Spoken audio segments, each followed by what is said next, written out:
Parker Yablon. It was lovely. Sam I got to see you this week, man.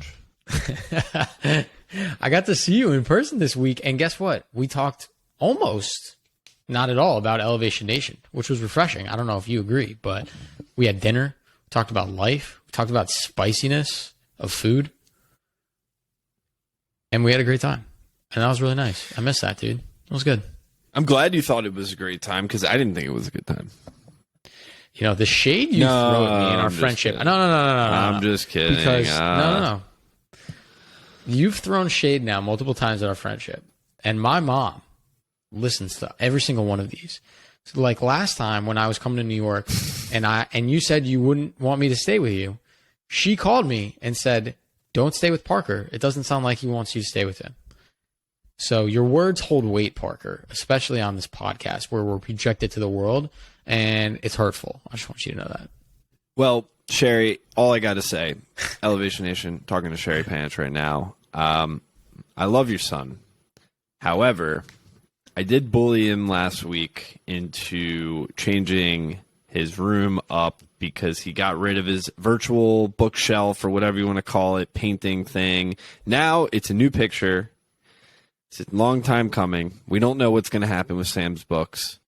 They are probably going in the closet for no one to see. But it's okay. I feel bad for the artist. He's not going to get your yearly paycheck to design your books that you've read on your Kindle, but you need to showcase on a piece of, I don't even know what you would call it, canvas. It's canvas. Yeah, you're right. Well, Parker, thank you. I know you bully me enough. But yeah, I got a topic for us to talk about. I do not bully you. Yeah, you do. I do not bully you. You're doing it right now. Okay, well, let's talk about this topic because I'm sure bullying will be part of it as well. Yeah, you can that's bully. actually You can. No, I saw it happening. Bullying thinks it's like something that they talk about in like elementary school. Don't cyberbully. Don't bully. Bullying is bad. You know what? It really say no to bullying, but bullying happens all the time as an adult too, and it's honestly sometimes something that we just accept too, which is kind of shitty.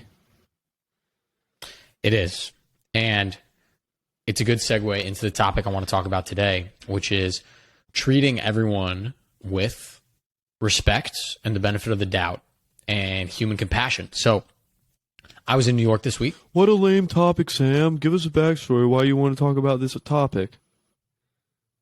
Is that me bullying you? Yes. All right, let's hear the story. Let's hear the story. I was in New York for work. I had some meetings.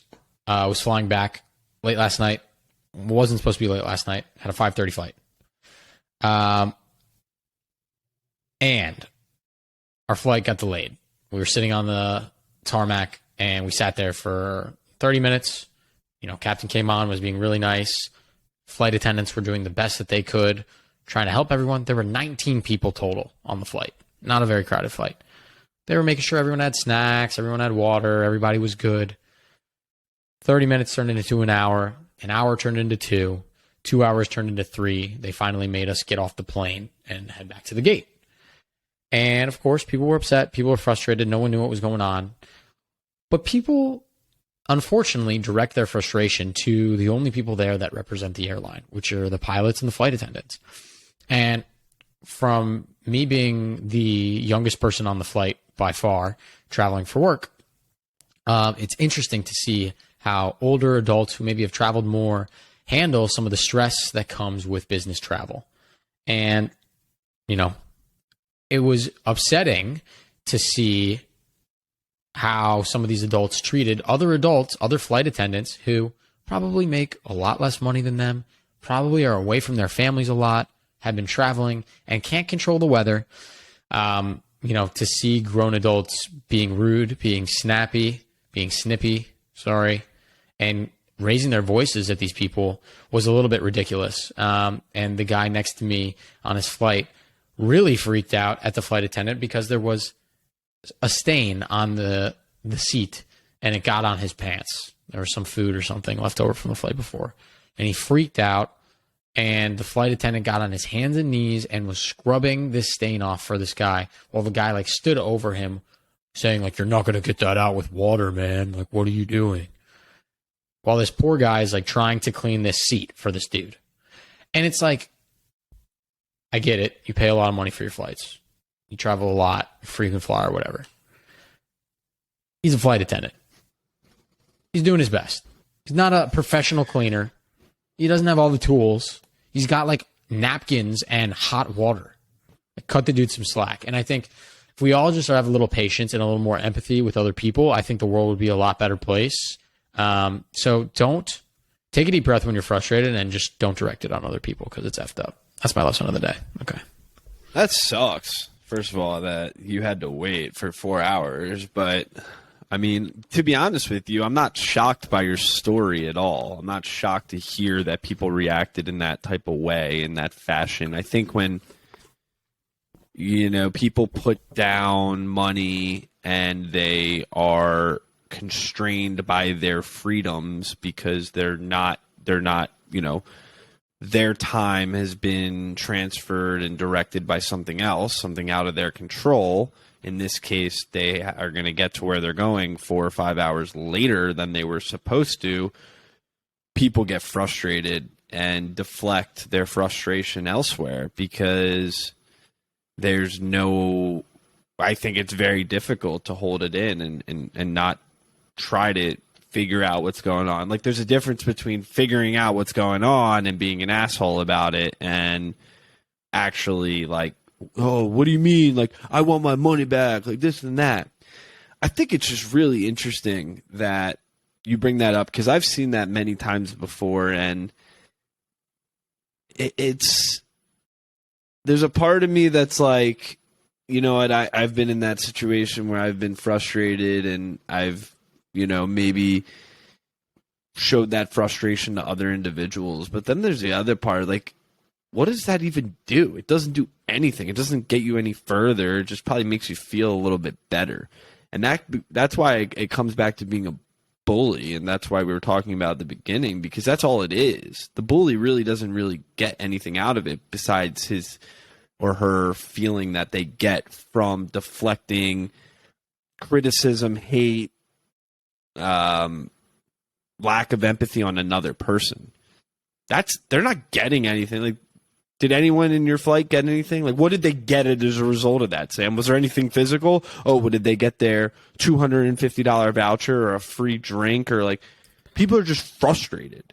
I'm exactly. Sure. But it was out of their control. And I think the lesson that I've learned is that, and I try to do this too, is like, what can I control right now? What is out of my control? And I need to react in that way, like with that understanding. Yeah, okay, if I'm sitting on the plane, and maybe in your instance you were sitting on the plane, you're like, "Oh, I'm frustrated, I'm upset, but I didn't control this. Like, why am I going to go be an asshole to someone else when they're already frustrated too because they're not getting where they're going?" And it's like I feel like it's just like an American thing, like an ego American, self-righteous, kind of like I deserve the world type 100%, of thing. Dude. My foot, and it's so sad. Okay, so it's a perfect example, right? Like, you can take your anger out, be rude, upset someone else's day, and maybe feel a little bit better, right?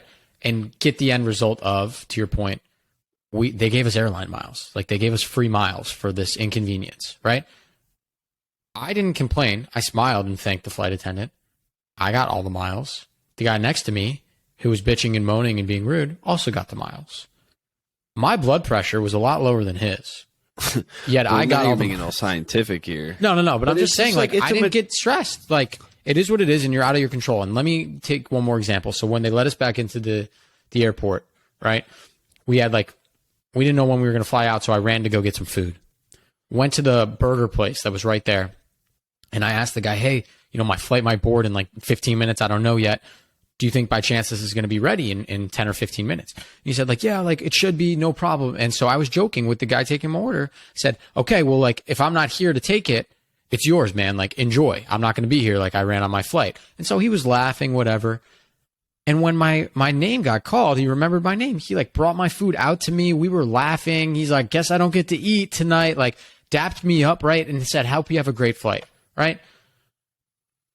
That was an enjoyable interaction with someone. I laughed. He laughed. I was happier. It's like we're good. It's the secret, man. It's like what do they call it? The law of attraction. Energy you put into the world. Well, law of attraction. Positivity. It's like that.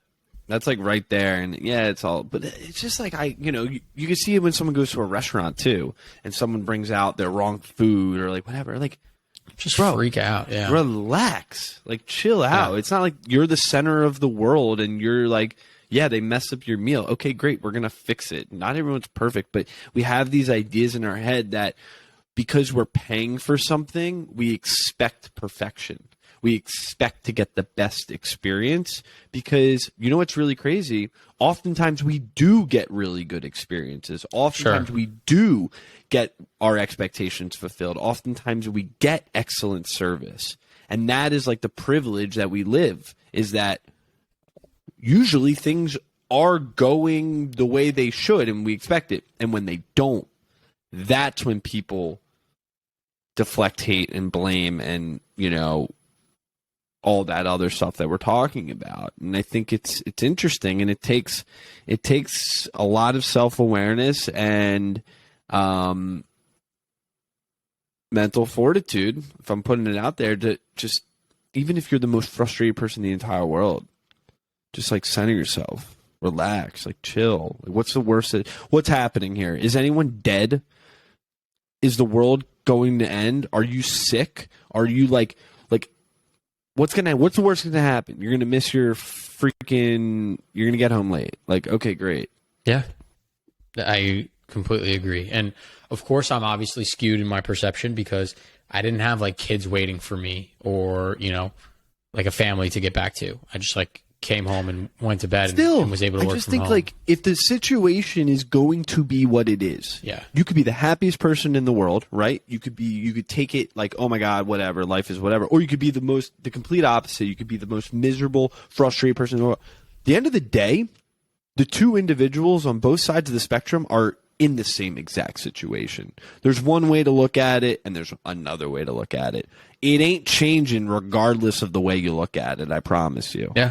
Sam Panitch, it sounds like you were pretty stoic about the situation. You kind of were like, whatever, it is what it is. I can't do much. And you kind of like made fun of whatever. You had the same exact outcome as the person who is making that flight attendant miserable. Yeah, exactly. And I think, the same outcome, like literally. Everyone deals with stressful situations in different ways. And so, being in that positive mood, when I got an email from the airline saying, hey, we're sorry for your inconvenience, here's, miles, I replied and said, the pilot and the flight attendants did a fantastic job of dealing with this. It was out of their control. They did their best to be transparent with us and keep a smile on their face. Like, I'm not positive how like pay works exactly in airlines, but I was Googling it yesterday because I was curious. I don't think the pilot gets paid when you're sitting on the ground and delayed. So this dude's like, doesn't. Yeah, if you're not in the air, I don't think he gets paid. So this dude is not getting paid, dealing with bullshit, having to be nice. Like, that's great customer service, in my opinion. And just like be better to people. Life's too short. Don't be angry. That's my lesson. Like I said, every situation is unique. Everyone goes through, but there's a difference between being petty and just, just being petty is just the worst. Like, just don't be petty. Don't be petty, man. Petty Panitch. No. Petty Panitch is sometimes the thing. Petty Panitch is around. No. Sometimes. We know who the real petty boy is. It's not me. Sam Fitel. Sam Fitel. We love you. There you go. That's it. All right, Elevation Nation. If you have not checked out our podcast this week, you should, because it's not as introspective as we normally get. You're just going to laugh your ass off at mostly me, but also a little bit of Parker and the comedian we have on. So check it out. It's a fantastic episode, and it's always good to laugh. Talk to you all next week. Peace.